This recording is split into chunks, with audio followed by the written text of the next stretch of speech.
It's our pleasure to welcome now the Speaker of the Mississippi House of Representatives, so that be Speaker Representative Jason White. Good to have you in there, Mr. Speaker. Thanks. Thank you, Gerard. It's good to be with you.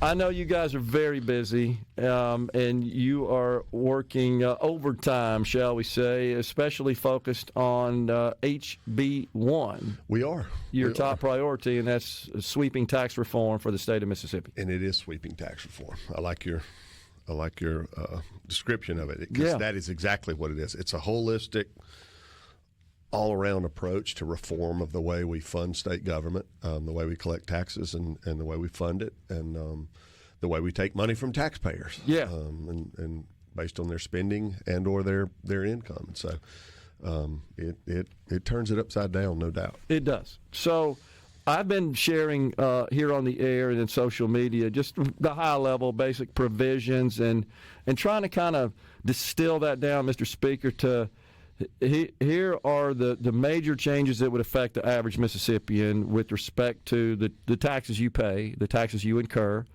which are... I've seen some of your analogies on social media, and I think they are... I think they are right on. Good. And they're correct. Okay. Now, certainly we want these to have a positive effect on every individual Mississippian. But everybody's income's different, their spending habits are different. Sure. All of those things.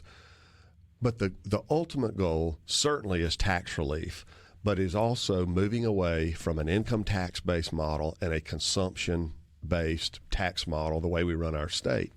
And if Gerard Gibbert was setting a state up from scratch, I had never asked you this, but I think you would probably set it up based on consumption and not on taxing people's work. 100%. Taxing their income. And so the ultimate overall goal is to move to that. And yes, this is long term. It's 10, 11 years to get there.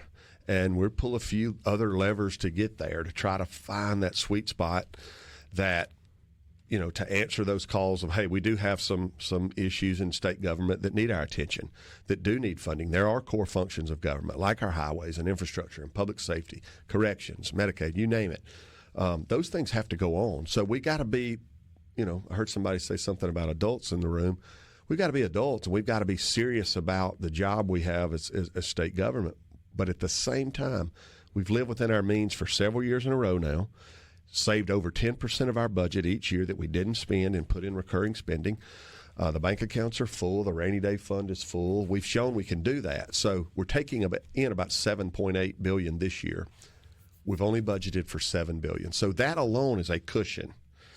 And we've done that for 3 years. And on top of that, with all the bank accounts full, by slightly adjusting the sales tax, we can phase out this personal income tax and join some other southern states who are really doing cutting edge and cool things in their economy because they have that drawing card, and we want to have it too.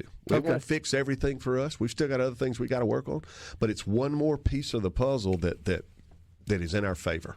So I support this, and I just as you said, I support the concept and the philosophy of funding government, necessary, appropriate functions of government, shall we say, with a tax on consumption as opposed to a tax on work. Totally support that. But if you will, I'm going to share with you what I've heard as objections. I think it would be appropriate for you to, as the champion of this legislation, along, of course, with Representative Trey Lamar, who chairs the House Ways and Means Committee, and just get your reaction to that. So one of the first things you hear is, well, wait, we're going to reduce over a period of time to full terminal elimination of the income tax, but you're raising sales taxes and you're applying a sales tax on fuel, which we currently don't have. That sounds like a tax swap to me. How do you react to that? You've heard this. I have heard it. I have heard it. But if you want to go down that road and just get you a ledger to add it up, we are doing away with $2.1 billion, give or take, dollars in the form of personal income tax that we take from Mississippians, their tax on their income. We are giving that up. Yes, we are slightly raising sales tax from 7 to 8.5 cents. We will still be at least a full cent, if not a cent and a half, cheaper or lower than all of our surrounding southern states. Almost 2.5, or at least 2 less than a couple of them. Yeah. So, and again, I'm talking about Louisiana, Sure. Arkansas, Tennessee, and Alabama. The folks we compete on an international stage, no doubt, and even national, but we certainly compete, and we've got some aggressive governors right here in our sister states who are very competitive in Arkansas and Alabama especially, and even Louisiana trying to get there. Tennessee's kind of already there, of course. So we have to take note of that. Slightly increasing the sales tax and still being cheaper than any of our surrounding states, and we can do away with income tax. If you want to call that a swap, I think it's – now the dollars don't. It's much more of a cut on the personal income tax than the raise on sales tax. And even if you want to go and look at the gas tax, in some ways that is a separate issue because we are dedicating that funding purely to MDOT for maintenance and capacity projects. So politicians, to a large extent, won't have their hands on that money. It will go straight to MDOT to fund maintenance and capacity projects. We've neglected our maintenance program for a long time, and we're kind of on the cusp of just shutting down the capacity program because that's a bunch of our MDOT programs are federal, state programs with highway money to build huge, very expensive, whether it's rehab or capacity stuff, hundreds of millions of dollars to do one project. Feds want you to have that money banked and ready before they let you draw down their federal money to go with it. They don't let you say, well, we're going to see how much surplus this legislature might have, and if the stars line up and they don't steal it for a pet project, you'll have it and you'll be able to get it. That doesn't work. They need to be able to plan methodically and systematically over multi-years how they're going to do it. This dedicated stream of funding from this gas tax would allow them that. It would also allow us to trim our budget because what we've been doing is throwing any money we have left at the end of the year to MDOT. Some years that's $100 million. A couple of years it's been $400 million. I'm not saying we hadn't prioritized it. I'm just saying there's a better way to do it with a dedicated stream of revenue that they can plan better, spend money better, more frugally in that they can plan and know what they're doing. But even with the gas tax and even with slightly increasing the sales tax, the net tax cut to Mississippians is over $1 billion. And that doesn't even include the out years after full phase-in when we're out of this business of taking folks' income from them. Like when we're out of that and you start adding all that up, it's exponential. Plus the factor of the economic growth and development that it could draw into our state from other folks starting businesses or relocating businesses. It is a factor. So I actually modeled a couple of cases, several, but one that I decided to do was just uses the state per capita income, which is $45,000. It has increased a little bit, $5,000 or $6,000 over the last few years. And I just used a plain old, simple, single filer. Based on the schedule of the implementation, this is what I came up with in your finance walks that you have access to may come up with something different. But it nets a tax increase in 2026 of $40. That's what I came up with. But the numbers change in 27 with a $199 net decrease, $271 decrease in 28. And then you get all the way up to about a $500 a year decrease once we get everything fully implemented. And then if you start going up on the income scale, it numbers even improve. I did you saw on my social media, I did a $60,000 case as well. Sure. Now it'd be slightly less. That's the one I've seen lots of folks shares. That's 60. Okay. That's a single filer. For whatever reason. And I will tell you that the way we calculate taxes in Mississippi, which is a little unique, when you got a joint filer situation, the numbers are slightly lower in terms of savings because the income taxes they're paying now is slightly lower when that's $60,000 where both spouses work than it would be if it's just one single filer. But it's relatively negligible. But still, it's a net savings. So I feel like that's the message we got to get out there, that you got to look at the net. Yeah, it looks initially like, oh, my gosh, you're going up on my fuel sales tax. But you got to take into consideration we're taking away your income tax. So it's about your overall tax burden. It is. But it is also about folks have like, one of the things I hear from constituents constantly about in my legislative district, and all of my colleagues do in their legislative districts, are we've been neglecting our highway system in maintenance and capacity projects. They don't see paving projects as much as they used to. Well, they don't see them because the cost has just since 1987. We don't have any money, and it's incredibly expensive to do it. So it does cost those things. To do those things, it costs. And even with increasing our gas tax, guess what? We're still about somewhere between 45 and 49th in the country in what we charge. We looked it up yesterday. I think, Rhino, we were third lowest in the country. And we'll still be right in there. Yeah, we'll still be right in there.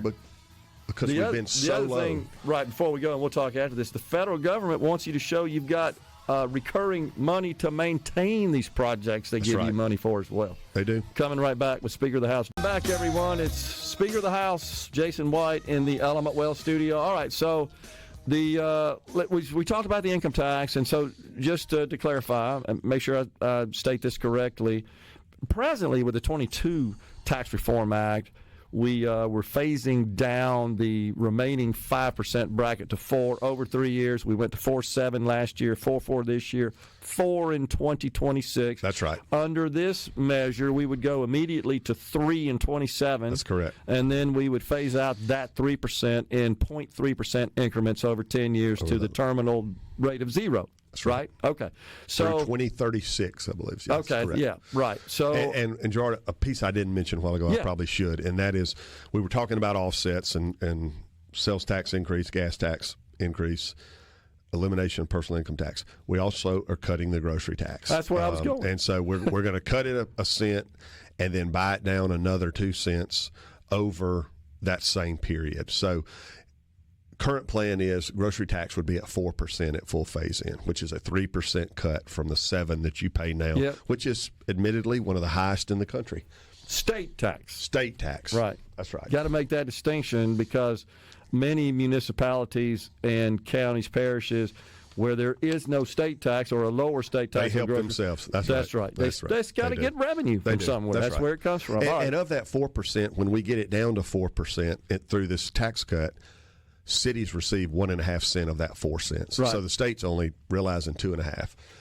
And we are absorbing all of that cut as it relates to the grocery tax cut. The state is. Yes. Not cities. Because they're getting the 1.5. The city's getting 1.5, so they're going from about 1.29 to 1.5. Yep. It's about $100 million of new money to our cities. Yes. And they've been clamoring, saying we're getting killed here, and they have no other place to get it but property taxes. And so this eases that a little bit in the form of a little bit more sales tax diversion to them to meet the needs of their people.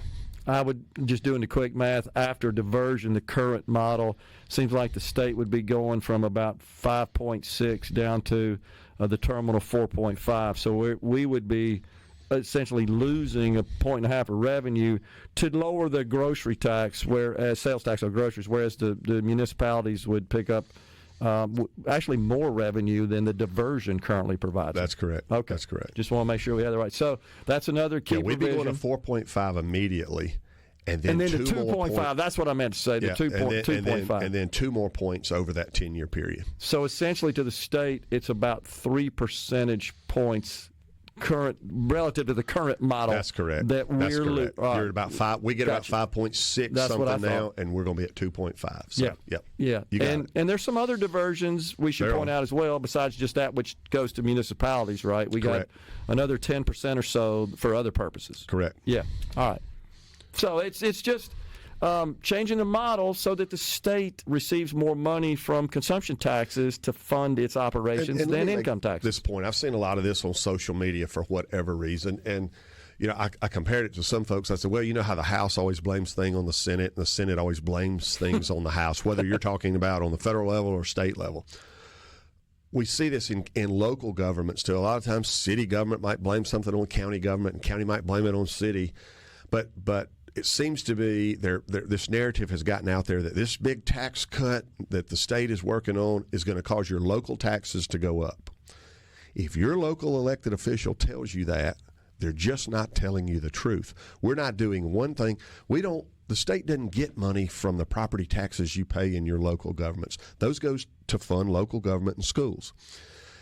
They do get a portion of sales tax, and we are adjusting the sales tax. But for cities, we're adjusting it up for them, 0.2%, really 0.21. Yeah. In addition to that, counties for the first time will see the benefit of 1.5 cents on sales that happen outside of city limits. Now, they won't see that money direct. That money, instead of going to the county where it happened, will go to the state aid road program at MDOT, which is 4 counties only to apply.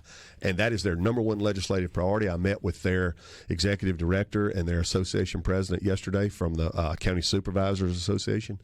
They are 100% on board with this bill and endorse it in every way. And so we were glad to get their support. Because it's $80 million for county roads in this bill. And the state aid program right now is at about $104,000 is what the state funds it at. This will give it an 80% increase and almost get it to full funding where it needs to be and what the program calls for.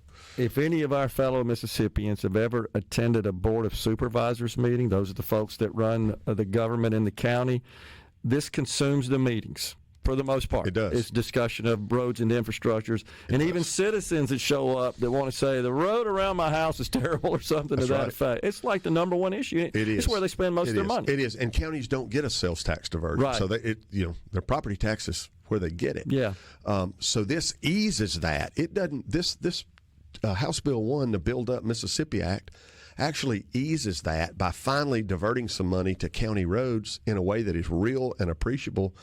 So much so that they are for the bill. Yeah, got it. All right, so income taxes, sales tax on groceries, and then everything that's not considered a grocery that is eligible for the lower rate.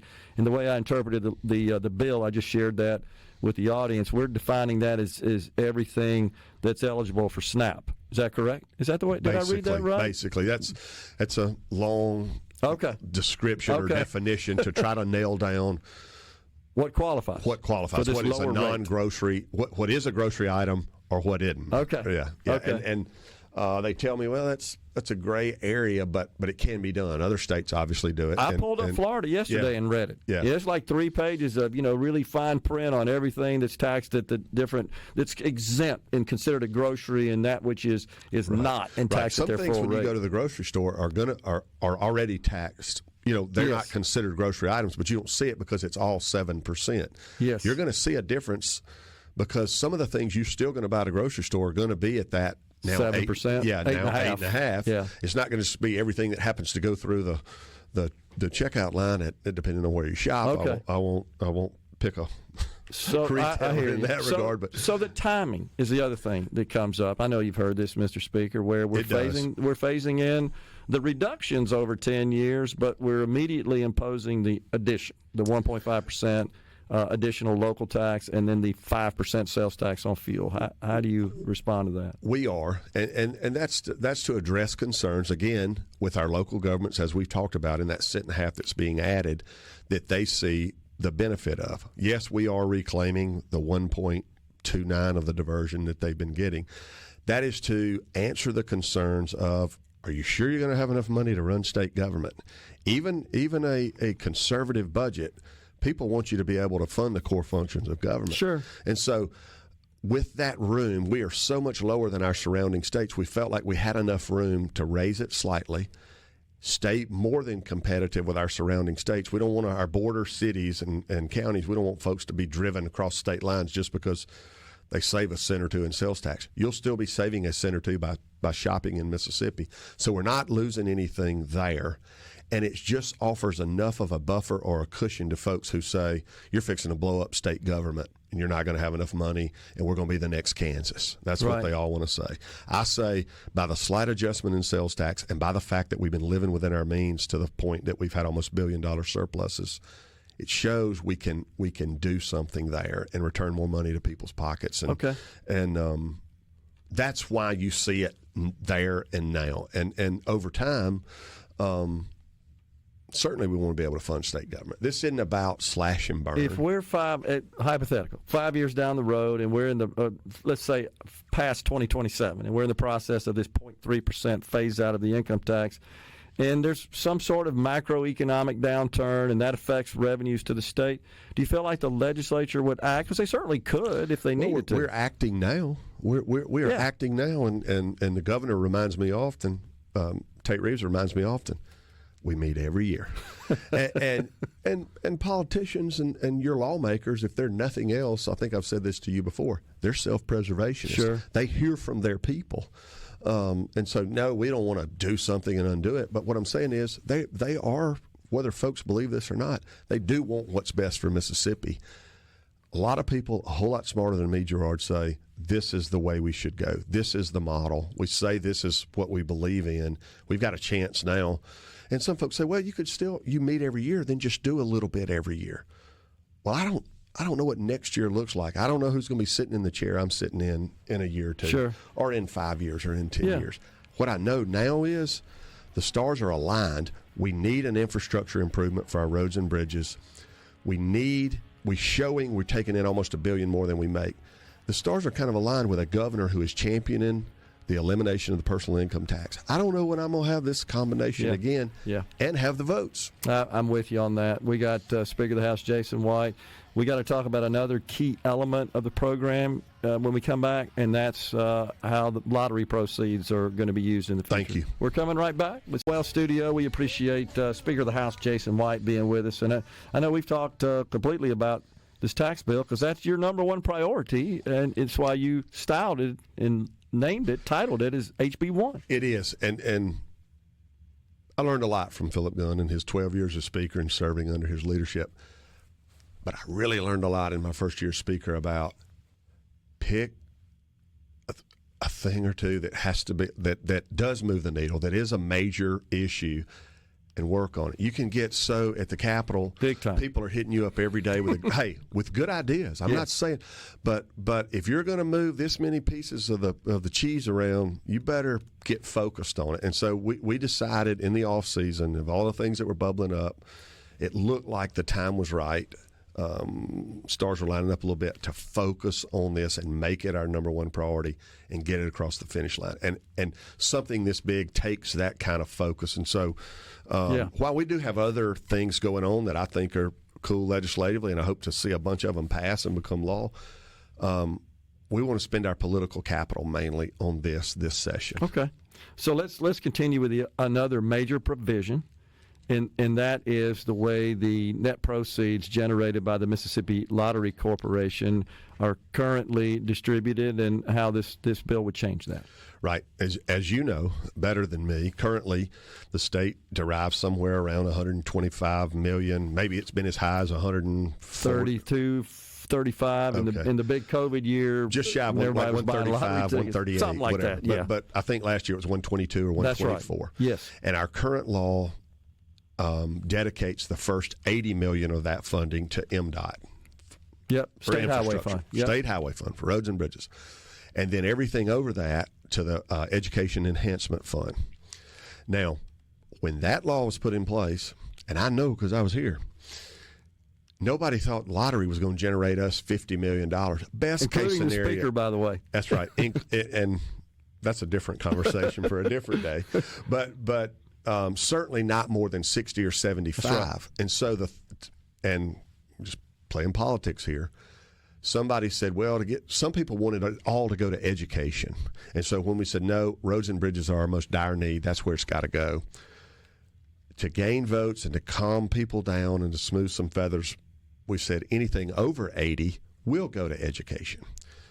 Nobody ever anticipated that $58 million was going to go to education. And most of that money was not dedicated into the formula or anything. It was just going over there. I'm not saying it became a slush fund, but it was undedicated, and all of a sudden we spent it on great things. I would contend career tech centers, VOTEC centers, other things going on at MDE. I'm not saying they're bad. I'm just saying they were more wants than needs there. Way more money than they were getting in the past. Because that Education Enhancement Fund bill, as you know, has got a bunch of complicated formulas in it of how that money gets distributed. That's correct.